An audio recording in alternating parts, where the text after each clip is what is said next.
In the far reaches of the Old Kingdom, where stone fortresses rise from mist-covered hills, a darker silence once settled over the land, one that neither steel nor prayer could break. It began quietly, almost without shape. A traveler collapsing just beyond the gate, a cluster of candles burning through the night inside a shuttered home, a cart that entered the fortress with 3 men and left with only 1. Within days, the whispers sharpened into fear. Household servants stopped sweeping the corridors. The forge fires burned low. Even the knights avoided lingering in the great hall after sundown. The fortress records from those years speak of a miasma that clung to the stones, and of mornings when bowls of food were left untouched outside a chamber door. One chronicler described the air as heavy enough to feel, yet invisible to the eye. And another wrote of villagers who claimed they could hear coughing echo through alleys where no one stood.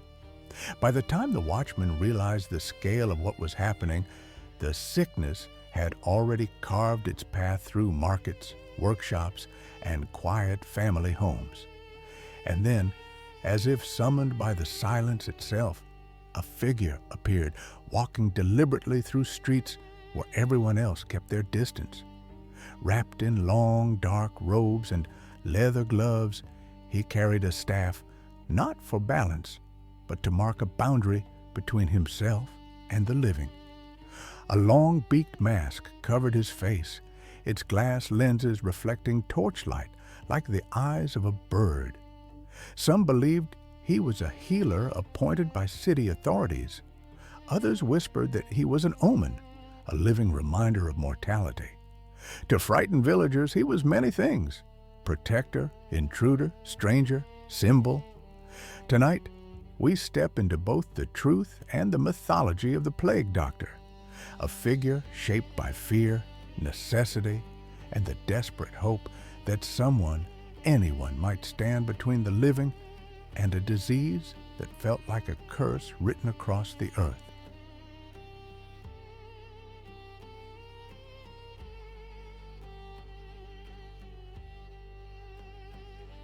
Although the image of the plague doctor is most famously associated with the Black Death of the 14th century, the iconic beaked mask did not appear until the mid-16th century.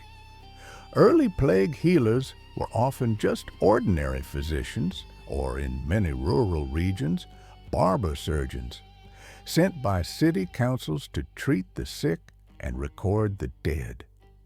Medieval sources from Italy, France, and the German states reveal that communities believed a designated physician could slow the spread of panic, even if he could not stop the disease.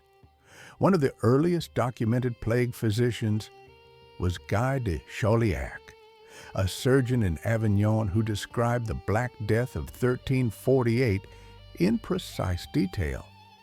He wrote that the plague presented in 2 forms: the bubonic type, marked by painful swellings called buboes, and the pneumonic type, which attacked the lungs and spread through the breath of the sick. Although Chauliac rejected many superstitions of his age, he still worked without the protection later physicians would rely on. His writings survive as one of the most accurate medieval accounts of plague symptoms. The specialized role of a plague doctor, someone hired specifically during epidemics, became more common in the 16th and 17th centuries. Cities such as Venice, Naples, Paris, and London appointed official plague physicians who were paid by the state rather than by individual patients. This was not generosity, but practicality. Few private families could pay for a doctor when entire neighborhoods were dying. By the time the plague returned in waves through the 1600s, the image of the plague doctor had transformed into something almost ritualistic, part medical professional, part guardian, part symbol of a society struggling to survive. The most recognizable element of the plague doctor's appearance is the long leather beak. Contrary to the popular belief that it held magical herbs, the mask was actually designed around the medical theories of the era. In 1619, Charles de Lorme, physician to the French court, proposed a uniform protective outfit for plague doctors. He believed diseases spread through miasma, poisonous, bad air that entered the body through breathing. The long beak was meant to act as a crude respirator. Inside it, physicians placed dried flowers, myrrh, mint, cloves, camphor, or even vinegar-soaked sponges to filter out harmful air. The glass lenses protected the eyes from direct exposure. The leather hood sealed the mask against the robe, reducing airflow. While this design would not have stopped the bacterium Yersinia pestis, it did offer some benefit. It prevented fleas, the real carriers of plague, from easily reaching the physician's face. Over centuries, the plague mask accumulated layers of legend. Some communities believed the doctor could smell death through the beak. Others feared the mask itself was cursed. In certain towns, children were told to hide indoors if they saw the silhouette of the beaked doctor at dusk, for it meant death had entered the street that night. Reality was simpler and stranger. The mask was a desperate attempt to make sense of a disease no one truly understood.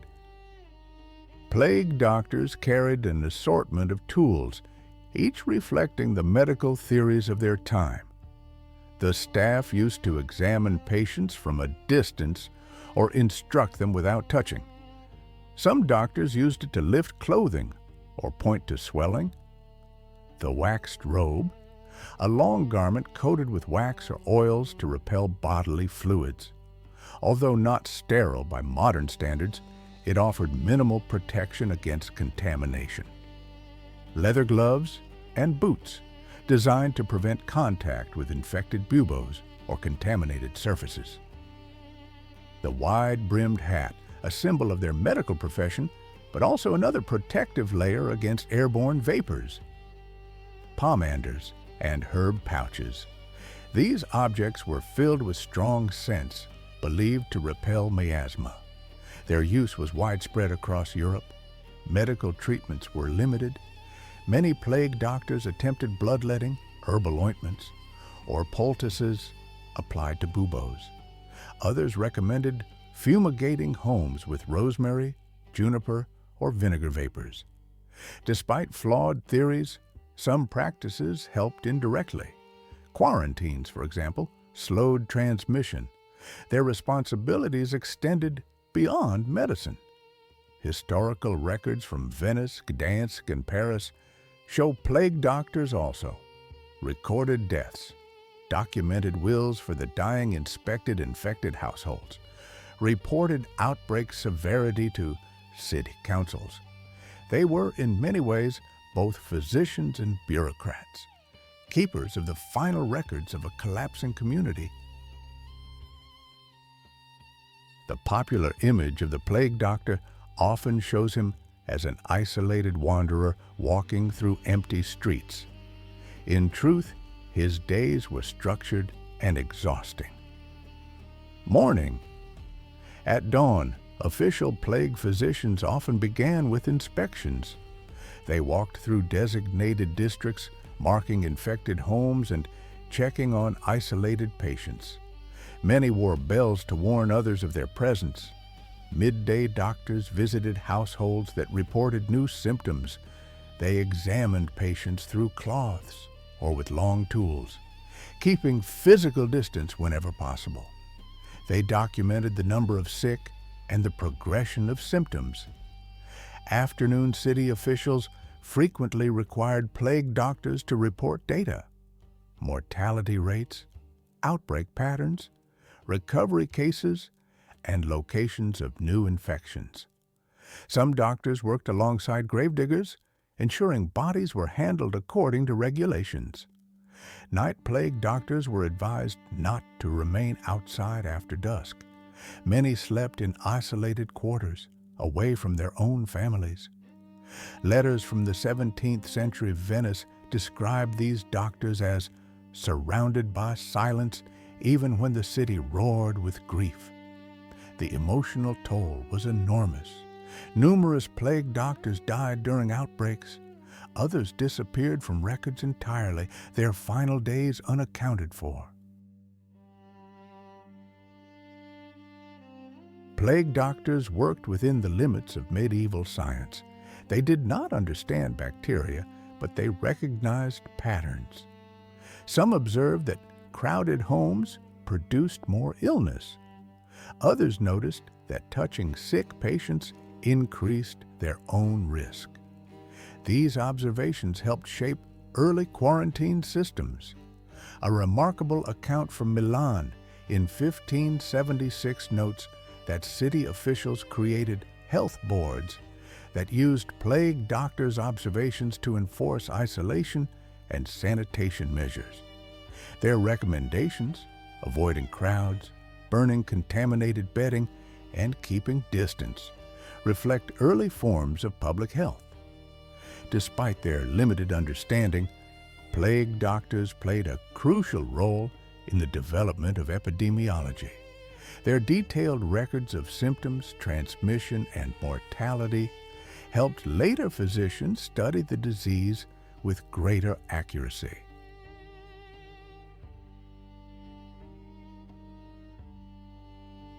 Because plague doctors walked where others feared to go, myths naturally formed around them. Some stories claimed they could sense death before it arrived. Others believed they made bargains with dark forces to survive among the dying. In many towns, the sight of the beaked mask became inseparable from the image of death itself. Even centuries later, artists and storytellers depicted plague doctors as mysterious figures drifting through night streets, their lanterns barely piercing the fog. The silhouette of the beak, the hood, the staff, these elements shaped a cultural memory that outlived the epidemics themselves.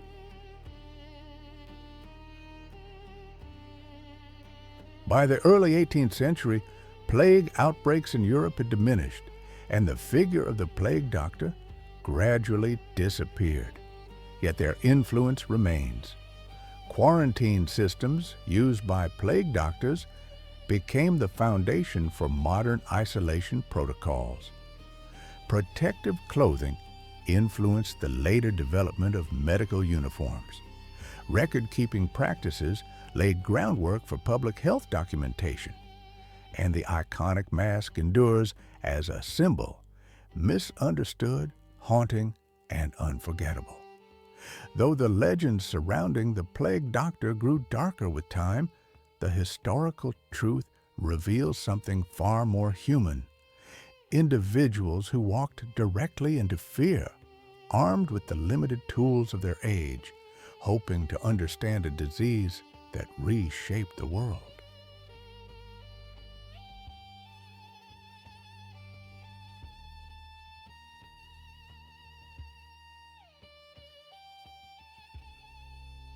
If tonight's journey brought you a moment of calm or a spark of curiosity, you're always welcome to wander these stories again. There will be more tales waiting here, quiet histories, forgotten paths, and gentle echoes from the past. Whenever your evening calls for a peaceful escape, you know where to find me. Rest well, traveler.